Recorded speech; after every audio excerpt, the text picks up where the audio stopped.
Praise the Lord. ஆண்டவருடைய நாமத்திற்கு மகிமை உண்டாவதாக.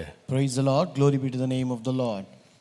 கர்த்தர் கிருபையாக ஒரு புதிய வாரத்தையும் ஒரு புதிய நாளையும் தேவன் நம்முடைய வாழ்க்கையிலே கிருபையாய் தந்ததற்காக தேவனை நான் மனப்பூர்வமாய் ஸ்தோத்திரிக்கிறேன்.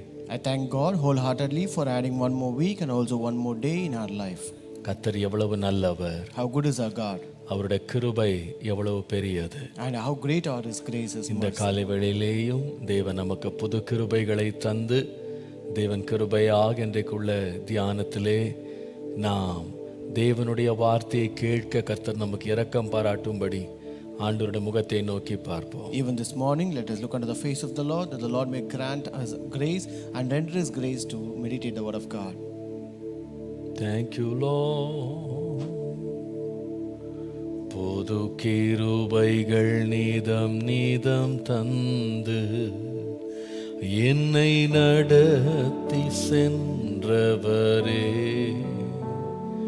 அனுதினமும் உம் கரம் நீட்டி என்னை ஆசீர்வதித்தவரே, புது கிருபைகள் தினம் தந்து என்னை நடத்தி சென்றவரே, அனுதினமும் உம் கரம் நீட்டி என்னை ஆசீர்வதிப்பவரே, என் இயேசுவே உம்மை சொந்தமாக கொண்டதென் பாக்கியமே, இதை விடவும் பெரிதான மேன்மை வேறொன்றும் இல்லையே, என் இயேசுவே உம்மை சொந்தமாக கொண்டதின் பாக்கியமே, இதை விடவும் பெரிதான மேன்மை வேறொன்றும் இல்லையே,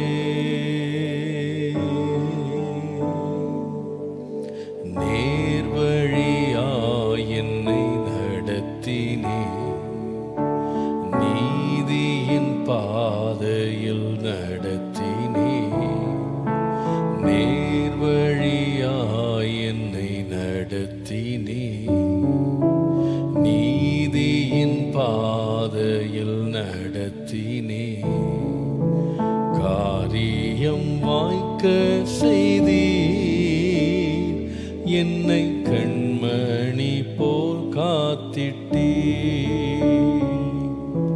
காரியம் வாய்க்க செய்தீர், என்னை கண்மணி போல் காத்திட்டீர், என் இயேசுவே உம்மை சொந்தமாக கொண்டதென் பாக்கியமே, இதை விடவும் பெரிதான மேன்மை வேறொன்றும் இல்லையே, என் இயேசுவே உம்மை சொந்தமாக கொண்டதென் பாக்கியமே, இதை விடவும் பெரிதான மேன்மை வேறொன்றும் இல்லையே.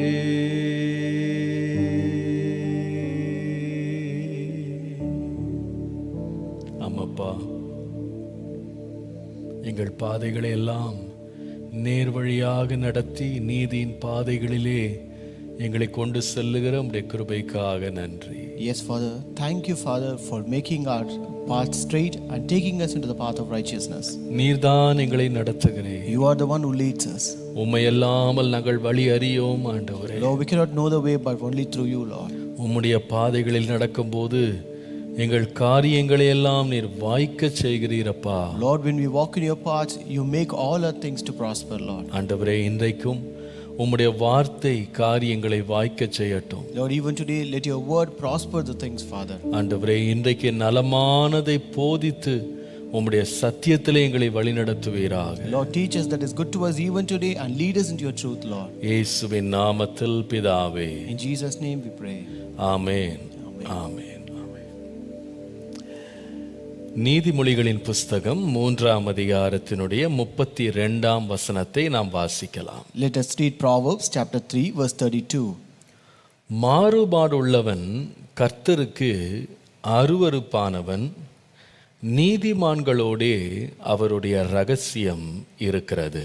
For the perverse person is an abomination to the Lord, but a secret counsel is with the upright.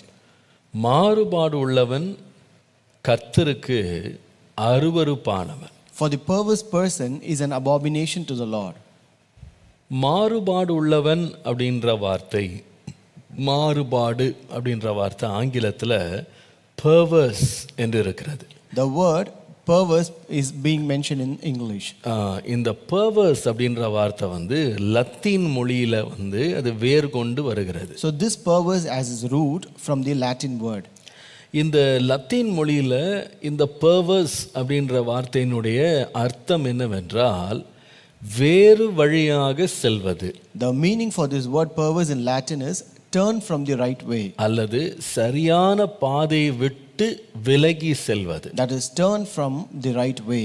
இன்னொரு விதமாய் சொன்னால் இதனுடைய அர்த்தம் மாறுபாடு அப்படின்னா அர்த்தம் என்னன்னா எல்லாராலும் ஏற்றுக்கொள்ளப்பட்ட ஒரு பாதை வழிமுறை, இதை விட்டு மாறு விதமாக வேறு விதமாக நடப்பது அல்லது வாழ்வது.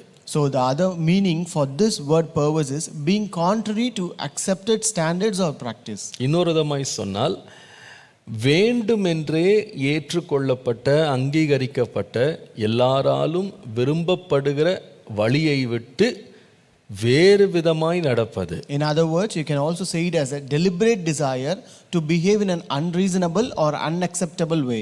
இன்னொரு விதமாக கூட சொல்லலாம். We can also say it in another way.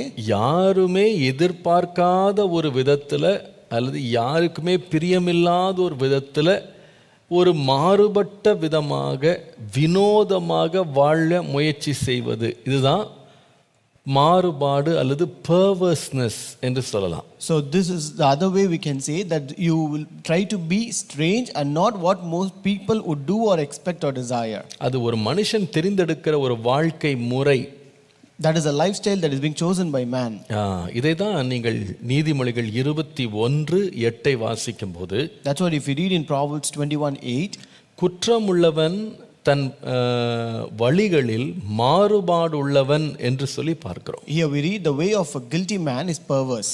சுத்தமுள்ளவனோ than கிரியையில் செம்மையானவன். But as for the pure, his work is right. தன் வழிகளில் மாறுபாடு உள்ளவன், அந்த வார்த்தையை கவனிங்க. So the way of the guilty man is perverse.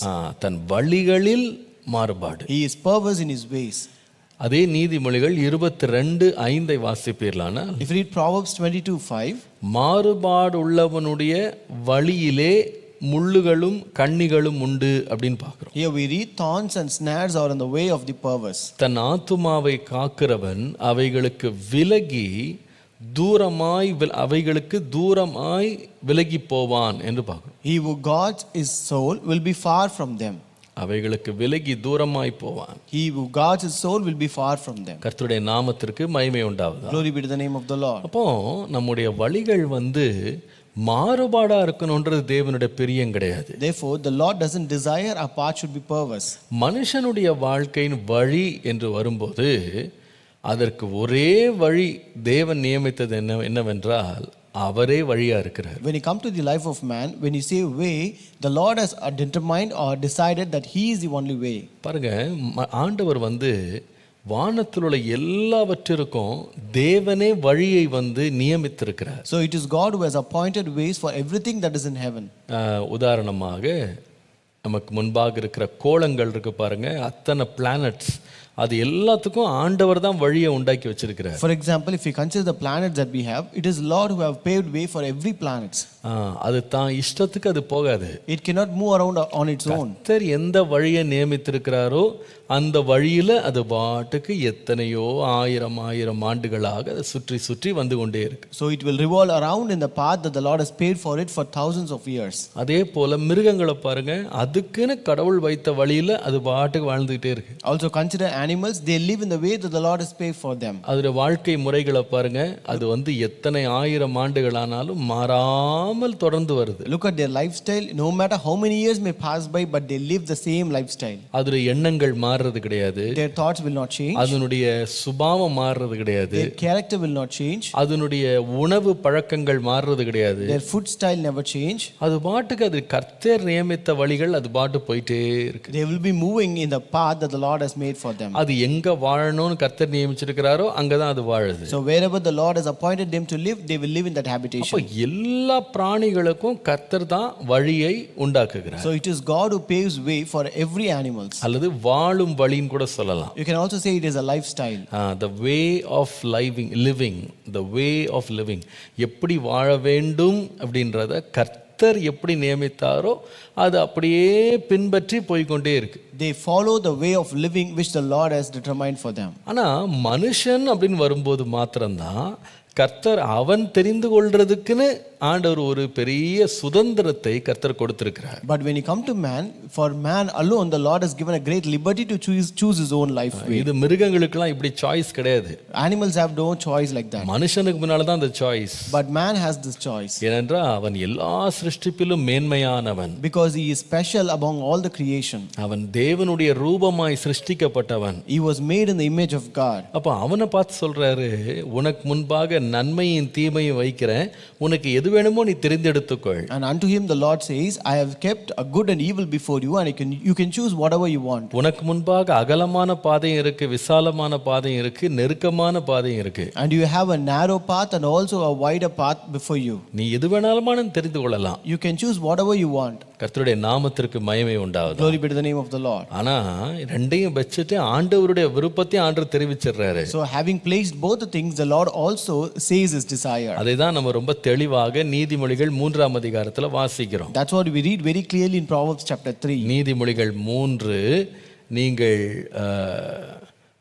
5-6 வசனங்களை வாசித்தா, Proverbs chapter 3 verses 5 and 6. உன் சுய புத்தியின் மேல் சாயாமல் உன் முழு இருதயத்தோடும் கர்த்தரில் நம்பிக்கையாயிருந்து உன் வழிகளில் எல்லாம் அவரை நினைத்துக்கொள், அப்பொழுது அவர் உன் பாதைகளை செவ்வைப்படுத்துவார். Trust in the Lord with all your heart and lean not on your own understanding.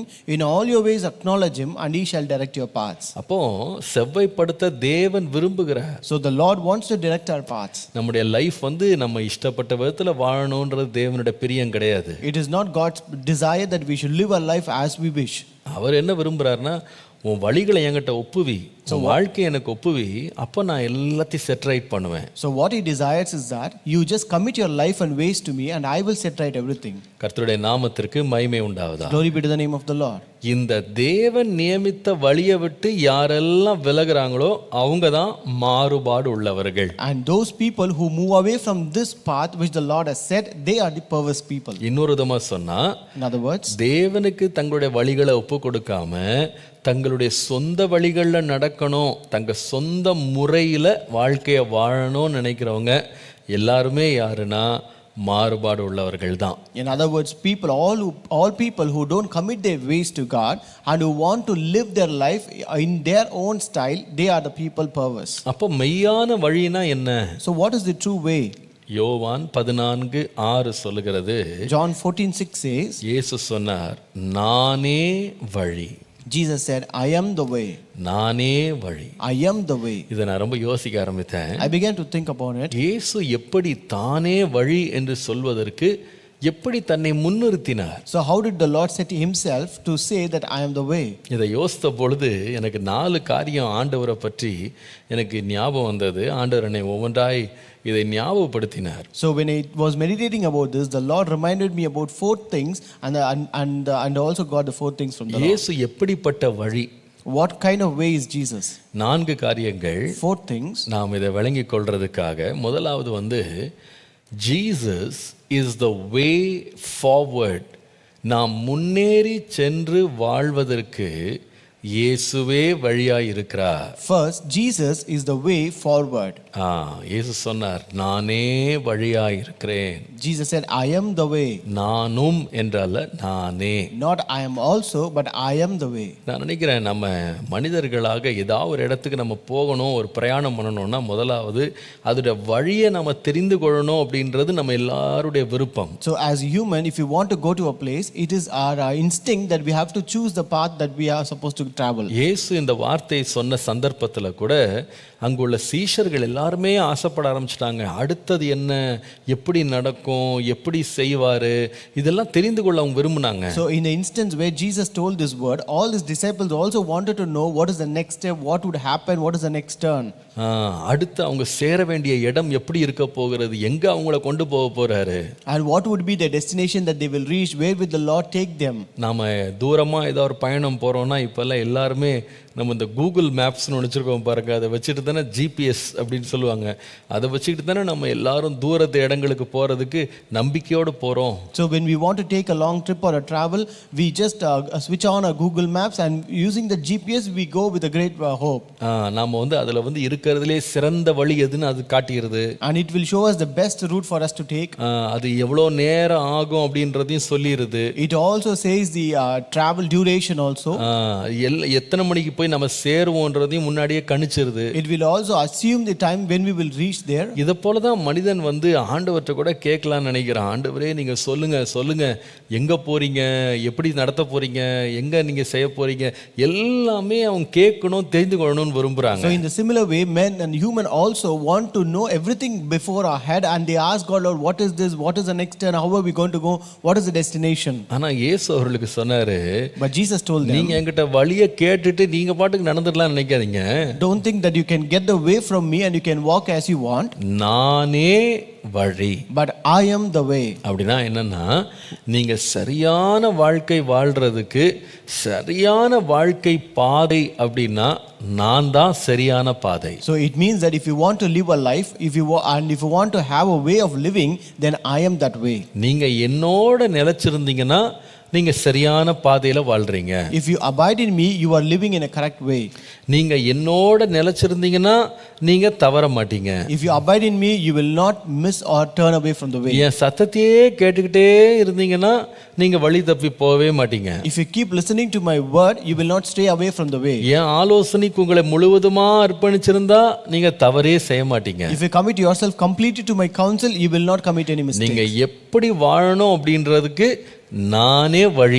I am the way for your way of living. நான் வழி காட்டுகிறவர் அல்ல, நானே வழியா இருக்கிறேன். I am not the one who shows the way, but I remain the way. ஆகவேதான் ஒரு தேவனுடைய பிள்ளை கிறிஸ்துவுக்கு தன் வாழ்க்கையை அர்ப்பணிக்கும் பொழுது தன் வாழ்க்கையை இனி எப்படி வாழ வேண்டும் அப்படின்றதுக்கு அவன் வேற எந்த ஆலோசனையும் தேடுறதில்ல, அவன் இயேசுவை மாத்திரம் பின்பற்றி போய்கொண்டே இருக்கிறான். That's why a child of God, when he commits his life to God, he need not ask for any other counsel, but he just follows Jesus alone. ஆகவேதான் எபிரேயர் 12:1-2 வசனங்கள்ல வாசிக்கிறோம். That's why we read in Hebrews chapter 12 verses 1 and 2. மேகம் போன்ற இத்தனை திரளான சாட்சிகள் நம்மை சூழ்ந்து கொண்டிருக்க பாரமான யாவற்றையும் நம்மை சுற்றி நெருங்கி நிற்கிற பாவத்தையும் தள்ளிவிட்டு விசுவாசத்தை துவக்குகிறவரும் முடிக்கிறவருமாய் இருக்கிற இயேசுவை நோக்கி நமக்கு நியமித்திருக்கிற ஓட்டத்தில் பொறுமையோடு ஓடக்கடவோம். Wherefore seeing we also are compassed about with so great a cloud of witnesses, let us lay aside every weight and the sin which doth so easily beset us, and let us run with patience the race that is set before us, looking unto Jesus, the author and finisher of our faith. அவர்தான் நமக்காக இந்த பாதையை நியமித்து வைத்திருக்கிறார். He is the one who has laid or paved this way for us. அதனால இயேசுவையே பார்த்துக்கிட்டே போறதுதான் நமக்கு நியமித்திருக்கிற பாதை. So therefore looking at Jesus and walking in that way is a path that the Lord has given for us. அப்ப நான் சொல்வேன், Jesus is the way forward. நம்முடைய வாழ்க்கையை முன்னேறி நடத்துவதற்கு இயேசுவே வழி.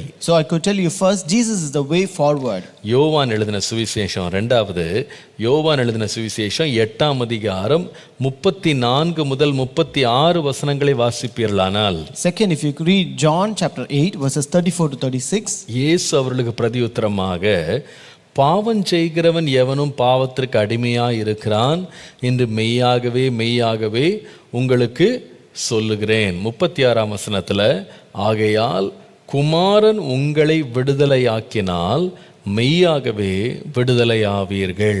Jesus answered them, most assuredly I say to you, whoever commits sin is a slave of sin. Verse 36 says, therefore if the Son makes you free, you shall be free indeed. Jesus is not only the way forward, Jesus is also the way out. இயேசு நம்மை முன்னேற்றி செல்லுகிற பாதையில் நம்மை நடத்துகிறவர் மாத்திரமல்ல, நம்முடைய வாழ்க்கையில் தப்பித்து செல்லவும் அவர்தான் வழி. And second, Jesus is the way out.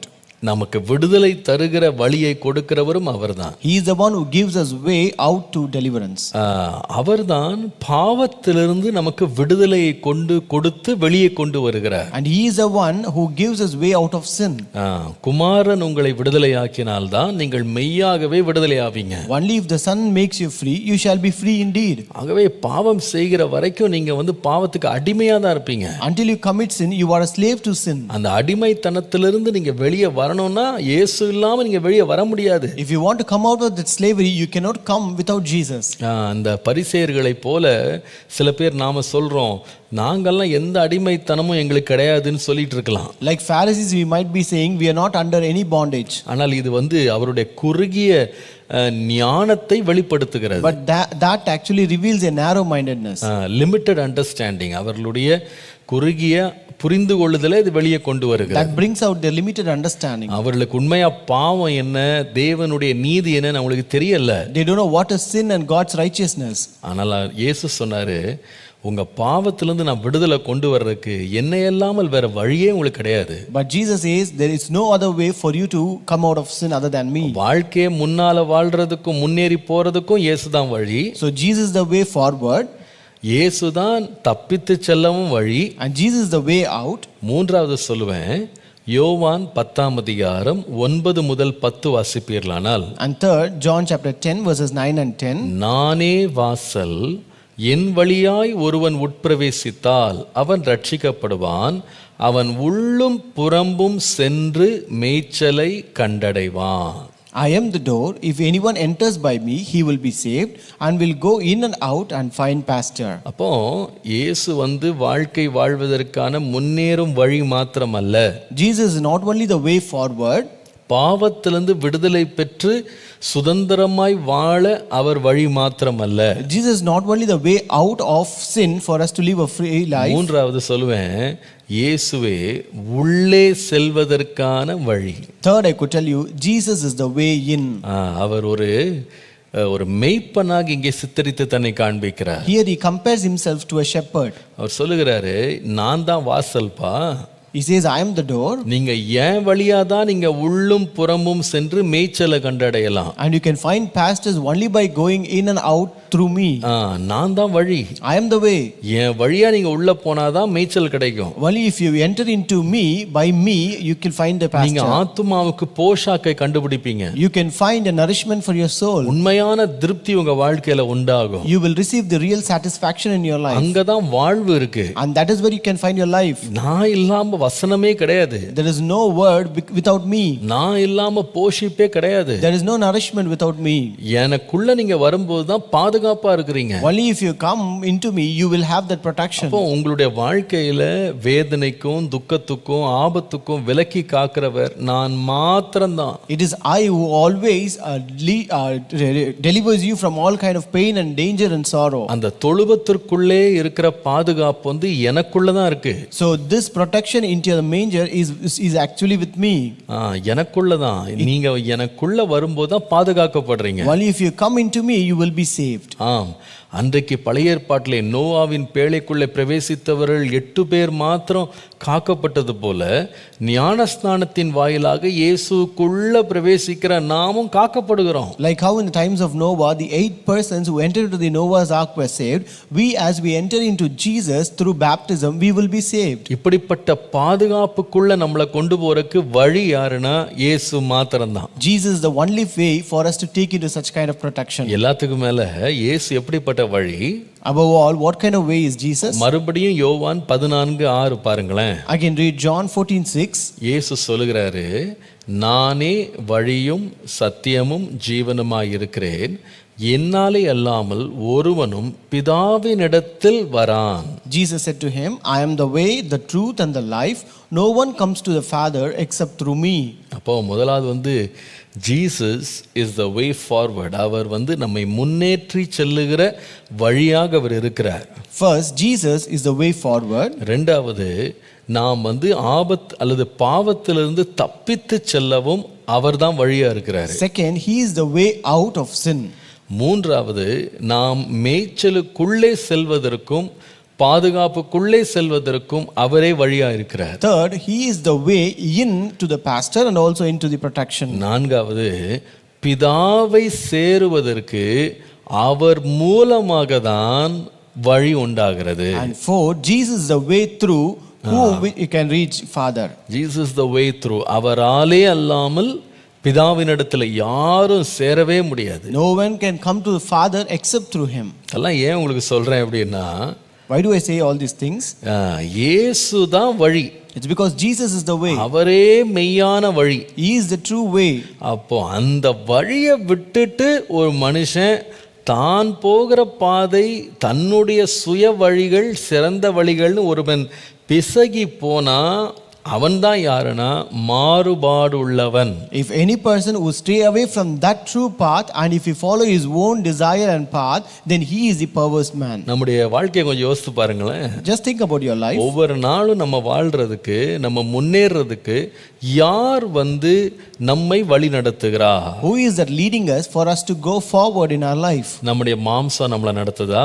Is our flesh leading us? நம்முடைய ஞானம் நம்மளை நடத்துதா? Is our wisdom leading us? மனிதர்கள் நம்மளை நடத்துறாங்களா? Or is that people who is leading us? நம்முடைய அனுபவத்தை சார்ந்து நடக்கிறோமா? Or are we walking relying on our understanding? இயேசுவே நமக்கு வழியா இருக்கிறார். Or is Jesus is the way? அவருடைய வார்த்தை நம்மை நடத்துகிறதா? Or is it his word which is leading us? நம்முடைய பாவத்திலிருந்து விடுதலை பெறறதுக்கு அவரை நாம் சார்ந்து கொள்றோமா? Are we relying on Jesus to receive deliverance from the sin? அல்லது சரீர மாம்ச முயற்சிகளை வைத்து பாவத்தை மேற்கொண்டறலாம் நம்ம பிரயாசப்பட்டுட்டு இருக்கோமா? Or are we trying to overcome this by doing all the bodily endeavors? தேவனுடைய வார்த்தைக்குள்ளே போய் போஷாக்க பெறறதுக்கு தேவனை சார்ந்து கொள்றோமா, இயேசுவை சார்ந்து கொள்றோமா, அல்லது நம்முடைய சுய ஞானத்தை நம்ம சார்ந்து கொள்றோமா? Are we relying on Jesus to get our pasture and nourishment, or are we relying on our own experience and self? இயேசுவாகிய வாசல் வழியா போறோமா? Are we going through the door of Jesus? அல்லது உலக ஞானத்தை வைத்துக்கொண்டு நம்ம ஆத்துமாவை போஷிச்சிரலாம் நம்ம நினைக்கிறோமா? Or are we thinking that we can bring nourishment to our soul through these worldly things? இயேசு இல்லாம வேதத்திற்கு விளக்கம் கொடுத்துறலாம் நம்ம நினைக்கிறோமா? Are we thinking that we can give an interpretation to the word without Jesus? இயேசு இல்லாம செய்ய முடியாது. We cannot do anything without Jesus. அவரே வழி. He is the way. பிதாவண்டையில சேர்றதுக்கு அவரே வழி. He is the way for us to reach Father. அப்ப நான் என்ன செய்யறேன்னா, அவரையே வழியாக ஏற்றுக்கொண்டு அந்த வழியாக மாத்திர நடக்க என்னை அர்ப்பணிக்கிறேன். So therefore I accept him as my way and I commit myself to walk in that way. அப்போ அதை நான் செய்யாமல் போனால் நான் யாருன்னா மாறுபாடு உள்ளவன். If I refuse to do that, then I'm a perverse person. அப்போ இந்த மாறுபாடு உள்ளவன் அப்படின்றத நான் கொஞ்சம் விளக்கி காட்டுறதுக்கு 3 காரியங்களை உங்களுக்கு சொல்ல விரும்புறேன். So for you to understand this perverseness, I want to tell more 3 things. அதுல ABC ஈஸியா நீங்க விளங்கி கொள்றதுக்காக நான் அதை பிரிச்சு வச்சிருக்கேன். So I have given in this way that you can understand very easily as ABC. ஏசாயா 29:15 லிருந்து 16 பார்ப்பீர்களானா? Isaiah chapter 29 verses 15 and 16. தங்கள் ஆலோசனையை கர்த்தருக்கு மறைக்கும்படி மறைவிடங்களில் ஒளித்து தங்கள் கிரியைகளை அந்தகாரத்தில் நடப்பித்து நம்மை காண்கிறவர் யார், நம்மை அறிகிறவர் யார் என்று என்கிறவர்களுக்கு ஐயோ. Woe to those who seek deep to hide their counsel far from the Lord, and their works are in the dark. They say, who sees us and who knows us? நீங்கள் எவ்வளவு மாறுபாடு உள்ளவர்கள். Surely you have things turned around. அவர் சொல்கிறார், அந்த வார்த்தை எவ்வளவு முக்கியமான. நீங்கள் எவ்வளவு மாறுபாடு உள்ளவர்கள். Surely you have things turned around. குயவன் களிமண்ணுக்கு சமானமாக எண்ணப்படலாமா? உண்டாக்கப்பட்டது தன்னை உண்டாக்கினவரை குறித்து அவர் என்னை உண்டாக்கினதில்லை என்றும், உருவாக்கப்பட்டது தன்னை உருவாக்கினவரை குறித்து அவருக்கு புத்தி இல்லை என்றும் சொல்லத்தகுமா அப்படின்னு போட்டிருக்கு. It says, shall the potter be esteemed as a clay? For shall the thing made say of him who made it, he did not make me? Or shall the thing formed say of him who formed it, he has no understanding? இந்த மாறுபாடு எங்க வருது அப்படின்னு கேட்டா, where we will have this perverseness? மாறுபாடு உள்ளவர்களா இருப்பது அப்படின்றத விளங்கிக் கொள்றதுக்கு முதலாவது என்னன்னு சொன்னா, தேவனை தேவனாக அங்கீகரிக்காம வாழ்ற ஒரு வாழ்க்கை. First, being perverse is not acknowledging God. Not acknowledging God as God. தேவனை தேவன் என்று அங்கீகரிக்க மறுப்பது. So it is not acknowledging God as God. கர்த்தருடைய நாமத்திற்கு மகிமை உண்டாவதாக. Glory be to the name of the Lord. அவங்க சொல்றாங்க, நானும் கடவுளும் சமமா. They say we and God are equal. களிமண்ணும் குயவனும் சமமாயிட முடியுமான்னு ஆண்டவர் கேட்கிறாரு. The Lord asks, can the clay and the potter become same? உண்டாக்கினது தன்னை உண்டாக்கினவரை பார்த்து அவர் என்னை உண்டாக்கவில்லை அப்படின்னு சொல்லி அவரை அக்னாலேஜ் பண்ண மாட்டேங்கிறாங்க. So the creation does not acknowledge the creator that he has made it.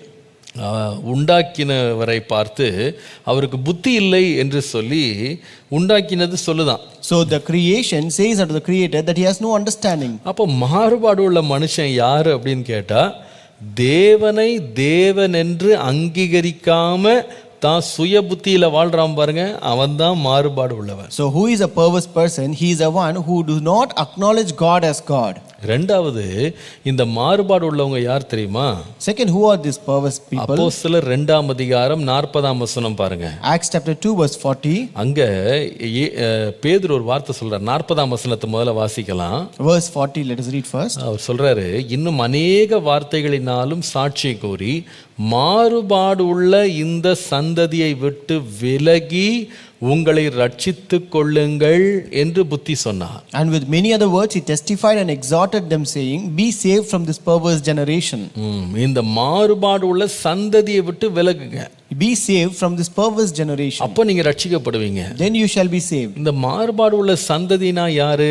So who are this perverse generation? நீங்கள் சில வசனங்களுக்கு முன்பாக நீங்கள் வாசிப்பீர்களானால், if you read few verse before, அங்க பேதுரு தன்னுடைய பிரசங்கத்துல சொல்கிறாரு, ரட்சகரை நீங்க என்ன செய்தீங்கன்னா, நீங்கள் தான் நீதிபரரை சிலுவையிலே அறைந்தீர்கள்.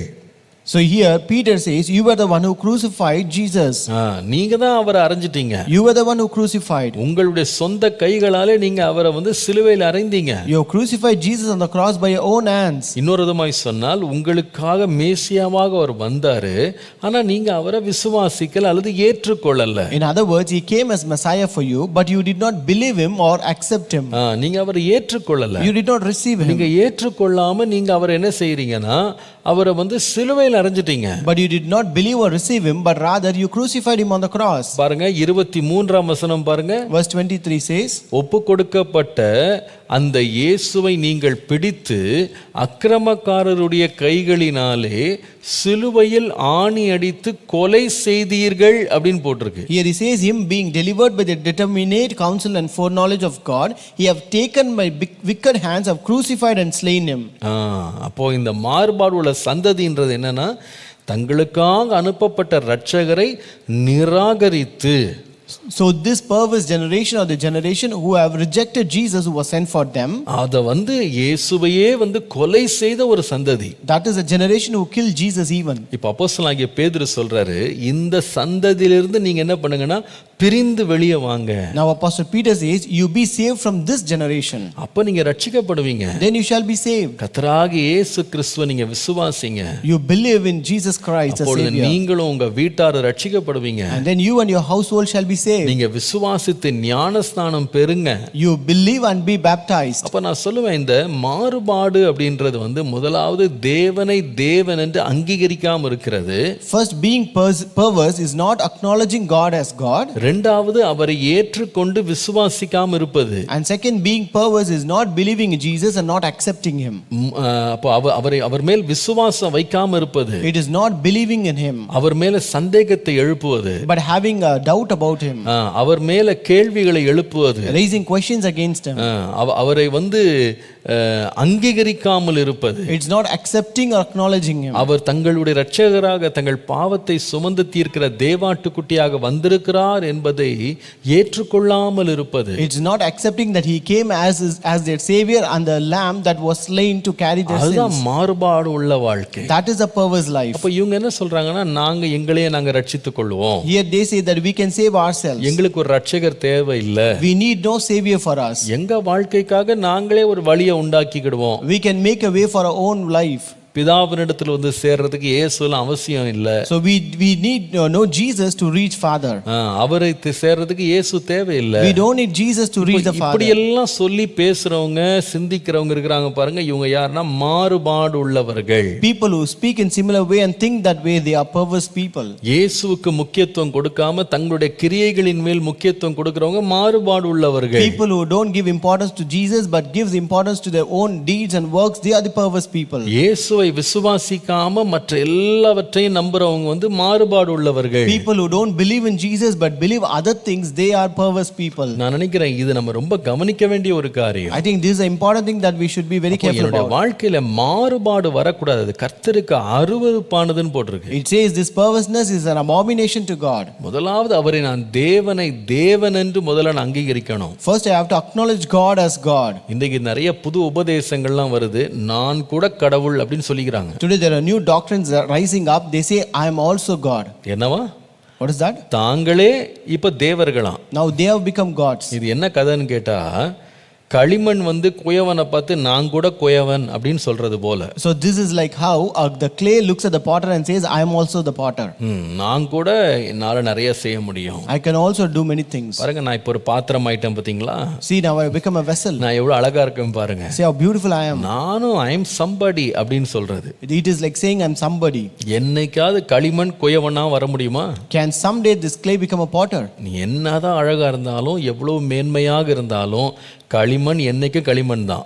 No matter how beautiful, how special you might be, you will always remain the clay. நாம வந்து தேவனாக மாறவே முடியாது. We cannot become like God. ஆனா இன்னைக்கு அதெல்லாம் பேசுறாங்க இன்னைக்கு. But they speak about that today. அப்போ நம்ம அதுல எச்சரிப்பா இருக்கணும். இது மாறுபாடான உபதேசம். This is a perverse doctrine. We should be careful about it. கர்த்தருடைய நாமத்திற்கு மகிமை உண்டாவது. Glory be to the name of the Lord. இப்ப இரண்டாவது சொன்னேன், அவர் மேல விசுவாசம் வைக்காம இருக்கிறது தான் இந்த மாறுபாடு. And second, I told you, not believing Jesus is being perverse. அவரை வேண்டான்னு சொல்றது. Who is rejecting Jesus? அவரை நிராகரிக்கிறது. Who is rejecting and saying no to Jesus? கடைசியா ஒன்னு இருக்கு. இந்த மாறுபாடுன்றது என்ன அப்படின்னு கேட்டா, what is the third and the last one? பிலிப்பியர் 2 அதிகாரம் 14 இருந்து 16 பாருங்களேன். Philippians chapter 2 verses 14 to 16. பிலிப்பியர் 2 14 இருந்து 16. Philippians 2 14 to 16. நான் வீணாக ஓடினதும் வீணாக பிரயாசப்பட்டதும் இல்லை என்கிற மகிழ்ச்சி கிறிஸ்துவின் நாளில் எனக்கு உண்டாயிருப்பதற்கு ஜீவ வசனத்தை பிடித்துக்கொண்டு உலகத்திலே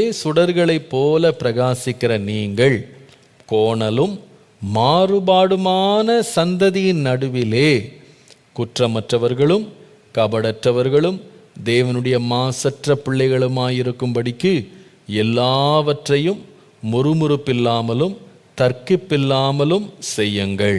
Do all things without complaining and disputing, that you may become blameless and harmless, children of God without faith, in the midst of a crooked and perverse generation, among whom you shine as lights in the world, holding fast the word of life, so that I may rejoice in the day of Christ, that I have not run in vain or labored in vain. இங்க மறுபடியும் அந்த வார்த்தை வருது பாருங்க, மாறுபாடு உள்ள சந்ததின்னு ஒரு வார்த்தை வருது. Here you can find the word that is mentioned again as perverse generation. அப்போ இந்த மாறுபாடுன்றத அவர் எப்படி விளக்குறார் அப்படின்னு கேட்டா, how does he explain perverse here? மாறுபாடு உள்ளவன் யார் அப்படின்னா, நாம வந்து உலகம் ஒரு வழியில போகுது, அது பாவத்துல அது மூழ்கி பாவத்திற்கு தன்னை ஒப்பு கொடுத்து பாவத்திற்கு தன்னை விற்று போட்ட உலகத்துல இந்த உலகம் அந்த பாவத்திலே மூழ்கி கிடக்குது. ஆனா ஒரு தேவனுடைய பிள்ளை யார் என்றால் அந்த பாவத்திலிருந்து தன்னை விலகி வெளியே வருகிறான். அவன்தான் விசுவாசி. So here this world is actually drowned in this perverseness, in sin. It follows the path of sin and it goes in that way.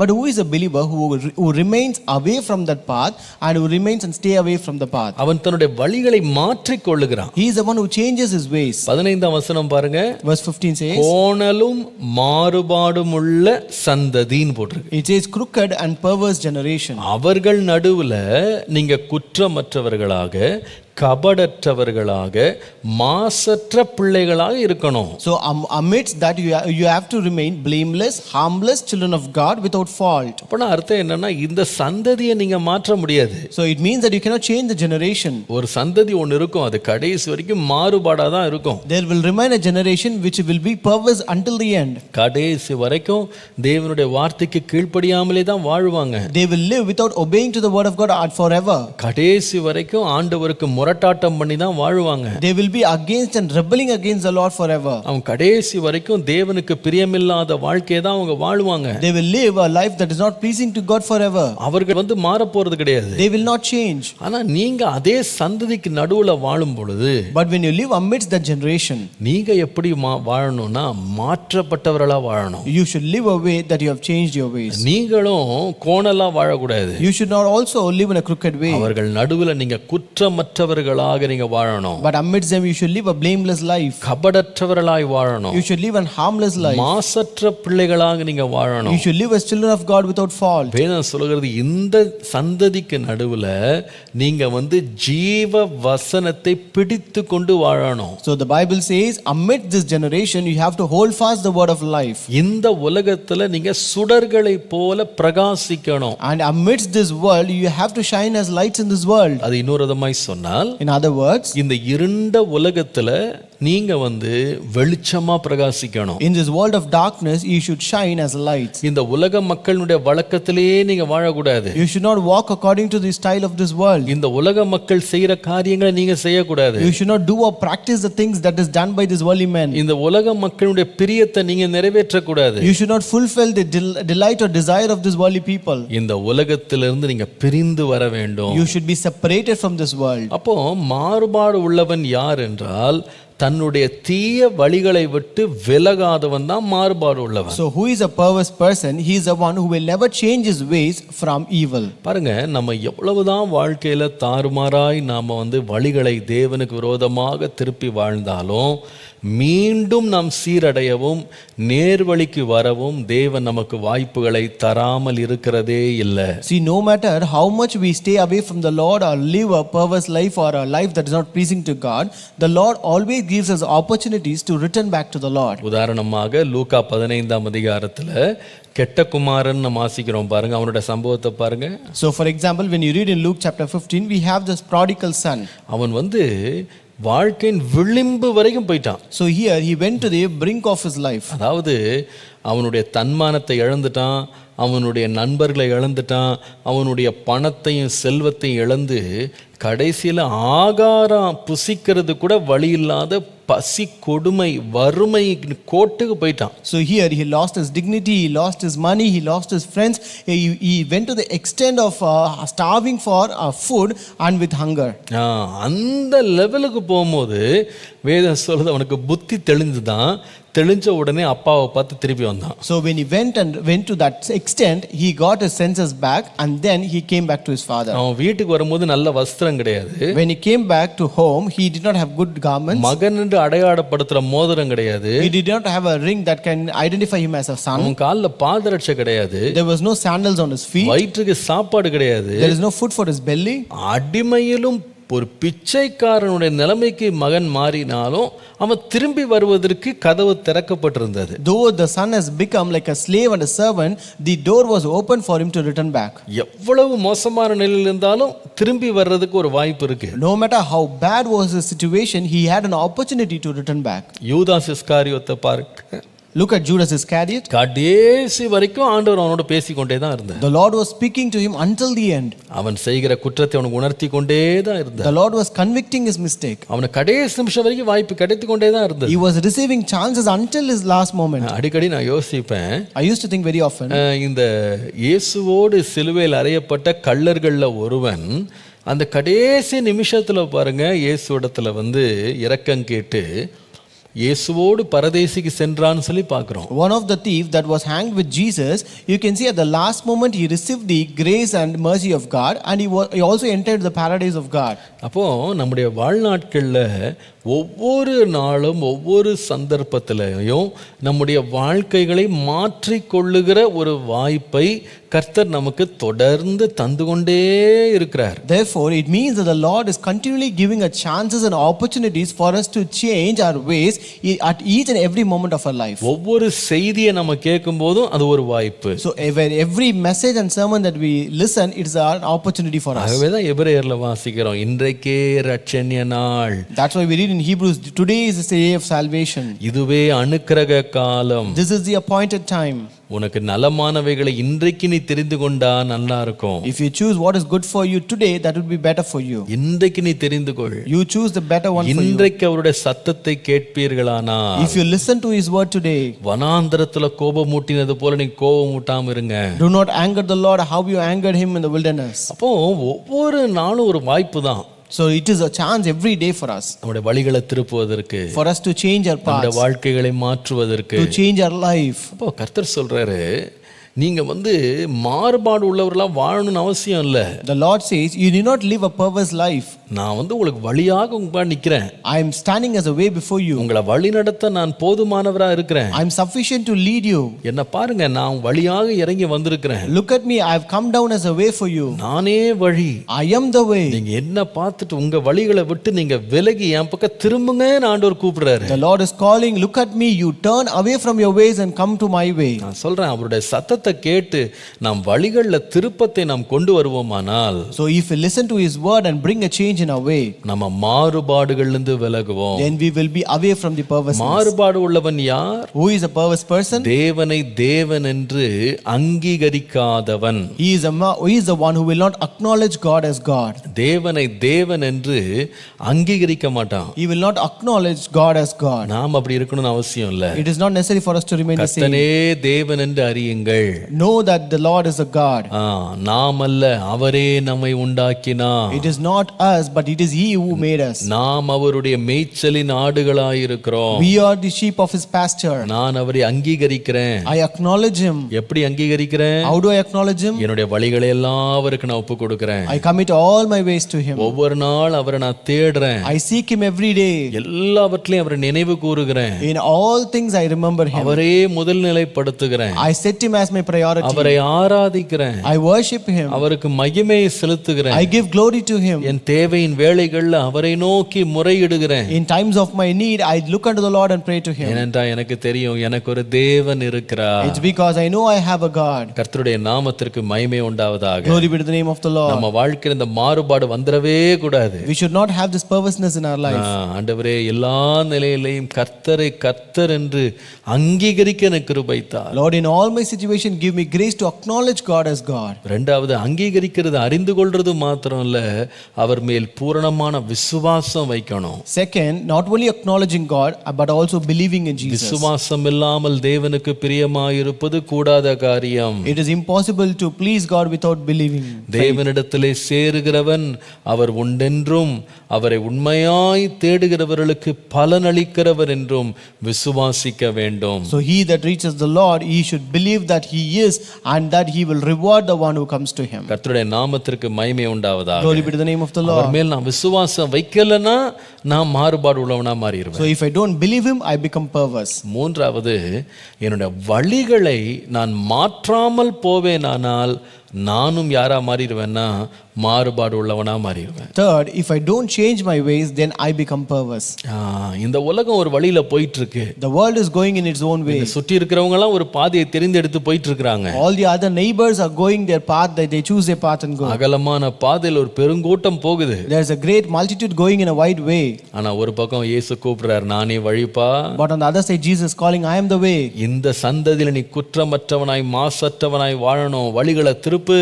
So you have to live a blameless and harmless life in this generation. Turn you. பெரும்பான்மையானவங்க வாழ்ற வாழ்க்கையும் வாழ்க்கை முறையை நான் தெரிந்தெடுக்க போறதில்ல. I'm not going to choose the way and the way of living which the majority chooses. ஆண்டவரே, என் வழிகளை உமக்கு ஒப்பு கொடுப்பேன். Lord, I commit my ways to you. என் வழிகளை திருப்புறேன். Lord, I turn my ways. ஆவியானுடைய சத்தத்துக்கு செவி கொடுத்து கீழ்ப்படிறேன். Lord, I give heed to the voice of the Spirit and I obey it, Lord. ஏன் தெரியுமா? You know why? இயேசுவே வழி. Because Jesus is the way. அவர் என் வாழ்க்கையை முன்னேற்றி நடத்தும் the way forward. அவர்தான் என்னை வழி நடத்துகிற முன் செல்லுகிற வழி. Jesus is the way forward. என்னுடைய பாவத்திலிருந்து என்னை விடுவிக்கிற வழி அவர்தான். Jesus is the way out of my sin. எனக்கு மேய்ச்சலை கண்டடைய பண்ண உள்ளே பிரவேசிக்க பண்ணுகிற வழி அவர்தான். Jesus is the way in to find my pasture. பிதாவை நான் கண்டடையும்படி அவரண்டை என்னை கொண்டு போய் விடுகிறதற்கு எனக்கு பாதை உண்டாக்குகிறவரும் இயேசுதான். Jesus is the way through which I can reach the Father. அவராலே அல்லாமல் வழியே இல்லை. There is no way but without him. அவராலே அல்லாமல் வழியே இல்லை. There is no way but without him.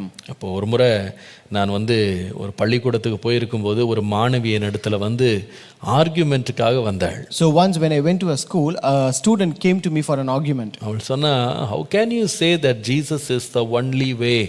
இயேசுவே வழி என்று நீங்க எப்படி சொல்ல முடியும்? How can you say that Jesus is the only way? அப்ப நான் கேட்டேன், have you ever thought what is the where is Jesus leading to? அது எப்பயாவது நீ கேட்டிருக்கியா? இயேசு எங்க நடத்துறார் அப்படின்னு நீ கேட்டிருக்கியா? Have you ever asked or thought where is Jesus leading to? அவள் சொன்னா, இல்ல, உலகத்துல எத்தனையோ வழிகள் இருக்கு அப்படின்னு சொன்னா. She said there are many ways in this world. நான் சொன்னேன், அது நான் 100% நான் ஏற்றுக்கொள்றேன். நூற்றுக்கணக்கான வழிகள் இருக்குமா? So I told I accept it for 10%. There are hundreds of ways in this world. ஆனா இயேசு எங்க போறேன், அந்த வழி எங்க நடத்துதுன்னு சொன்னாரு. அதுல தான் வித்தியாசம்னு சொன்னேன். But what Jesus said where he leads to is where you find difference. அவர் சொன்னது என்னன்னா, அவர் பேசினது பிதாவண்டை சேர்றதுக்கு நான் தான் வழி. So what he said is that he is the way for us to reach the Father. பிதாவண்டை சேர்றதுக்கு நான் தான் வழி. He is the way to reach the Father. நான் சொன்னேன், வேற யாராவது அப்படி சொல்லியிருக்காங்களா? வேற ஏதாவது இதே பிதாவிடத்துல நாங்களும் வழியா இருக்கிறோம்னு யாராவது சொல்லியிருக்கிறாங்களான்னு கேட்டேன். So I asked her, is there someone else who have told that they are the way to reach the Father? அவள் சொன்னா, தெரியல, நிறைய வேற வார்த்தையெல்லாம் சொல்றாங்கன்னு சொன்னா. She said, I don't know, but they use some other words. சொன்னேன், நான் இந்த வழியை நான் சேலஞ்ச் பண்ணல. So I told, I never challenge any ways. There is a destination that Jesus is talking about. இயேசு ஒரு முடிவை பற்றி பேசுறாரு. There is a destination that Jesus is talking about. அவர் நித்திய ஜீவன் பேசுறாரு. He talks about eternal life. அவர் பிதாவின் சமூகத்தை பற்றி பேசுறாரு. He speaks about the presence of the Father. தேவனுடைய ராஜ்யத்தை பத்தி அவர் பேசுறாரு. He speaks about the kingdom of heaven. அதுக்கு நானே வழின்னு சொல்றாரு. And he says, I am the way for that. மற்றவங்க என்ன ப்ராமிஸ் பண்றாங்க எனக்கு தெரியலம்மா. I don't know what others promise us. மற்றவங்க எந்த இடத்துக்கு கொண்டு போறாங்க எனக்கு தெரியாது. I don't know where other people will lead to. ஆனா எங்க போறாருன்னு சொல்லிட்டு அந்த இடத்துக்கு நான் வழின்னு சொன்னாரு. But he told the destination and he said, I am the way to reach the destination. அந்த இடத்துக்கு இயேசு மட்டும்தான் வழி. And Jesus is the only way for that destination. மற்றவங்க வேற இடங்களை சொல்லலாம், வேற இடத்துக்கு போய் சேர்க்கறதா சொல்லலாம், அதுக்கு நான் ஆர்கியூ பண்ண வரலன்னு சொன்னேன். Others may say other destinations, others may say other ways to lead to the destination, but I தொடப்பட்டாள். She was really touched. சொன்னா, நான் போய் படிக்கிறேன். I want to know what is the destination Jesus is promising. இயேசு எந்த இடத்துக்கு என்ன கொண்டு போய் விடுறேன்னு சொல்றாரு, அதை பற்றி நான் இன்னும் படிக்க விரும்புறேன்னு சொல்லி அவ வேதத்தை வாங்கிட்டு போனா. So she got a Bible from me saying that I want to know and read what is the destination where Jesus is going to lead me to. நாம மற்றவர்களோட போய் போராட வேண்டிய அவசியம் இல்ல. It is not necessary for us to argue with other people. நமக்கு தெரியும் இயேசுவே வழி அப்படினா அவர் எதுக்கு வழி நமக்கு தெரியும். So when Jesus said that he is the way, we know he is the way for what? இயேசு பிதாவண்டை சேர்றதுக்கு அவர்தான் வழி. He is the way for us to reach the Father. Hallelujah. Hallelujah. இந்த காலையில நம்முடைய வழிகளை அந்த வழிக்கு ஒப்பு கொடுப்போம். This morning let us commit our ways to that way. என்னுடைய வழியும் நீர்தானப்பா. Lord, my way is also you, Lord. எல்லாம் எனக்கு வேற வழி இல்ல. I don't have any other way but you, Lord. உம்மையே என் வழியா நான் தெரிந்து கொள்றேன். I choose you as my way, Lord. அந்த பிதாவண்டை நான் சேர விரும்புறேன். And I want to reach that Father. அந்த தேவ ராஜ்யத்துக்கு நான் சேர விரும்புறேன். I want to reach the kingdom of Father. கர்த்தாவே, என் வழிகளில் மாறுபாடு இல்லாமல் என்னை காத்துக்கொள். Lord, protect me that I find no perverseness in my ways. ஜெபம் பண்ணுவோமா? Shall we pray? இரக்கமும் கிருபையும் உள்ள நல்ல ஆண்டவரே, Our merciful and gracious Father, உம்முடைய இரக்கங்களை தேடி இந்த காலை வெளியில உம்முடைய பிரசன்னத்துக்கு வந்திருக்கிறோம். Lord, we have come seeking your mercy into their presence this morning, Lord. மாறுபாடு உள்ள மனுஷனுடைய வழிகளை நீர் அருவருக்கிறீர். Lord, you abominate, you detest the ways of the perverse man. ஆண்டவரே, எங்கள் வழிகள், எங்கள் வாழ்க்கை ஒரு நாளும் மாறுபாடு உள்ளதா இருக்கக்கூடாதப்பா. Lord, let not our way and life be perverse at any point of time, Lord. எங்களுடைய வாழ்க்கை எப்பொழுதும் உமக்கு பிரியமுள்ளதாய் ஆண்டவரே உம்மால் அங்கீகரிக்கப்படுகிறதா இருக்கட்டும். Lord, let our life be always pleasing to you and being acknowledged by you, Lord. நீரே எங்களுக்கு வழியாய் இருக்கிறீர். Lord, you are our way, Lord. உம்மாலே அல்லாமல் வழியே இல்லையப்பா. Lord, there is no way for us but you alone, Lord. உம்மாலே அல்லாமல் வேறு மார்க்கம் இல்லையப்பா. Lord, there is no other way but you alone, Lord. இயேசுவே, Jesus, உம்மை நாங்கள் அங்கீகரிக்க எங்களுக்கு கிருபை தாரும். Lord, give us grace to acknowledge you, Lord. உம்மை விசுவாசிக்க கிருபை தாரும். Give us grace to believe you, Lord. உம்முடைய ரட்சிப்பை கண்டு எங்களுடைய வழிகளை நாங்கள் மாற்றிக்கொள்ள எங்களுக்கு கிருபை தாரும். Lord, give us grace to change our ways, believing your salvation. உம்முடைய நாமத்தை மகிமைப்படுத்தும். Glorify your name, Lord. நீரே முன்னின்று பெரிய காரியங்களை செய். Lord, you go forward and do great things, Lord. இயேசுவின் நாமத்தில் பிதாவே. In Jesus' name we pray. Amen, amen.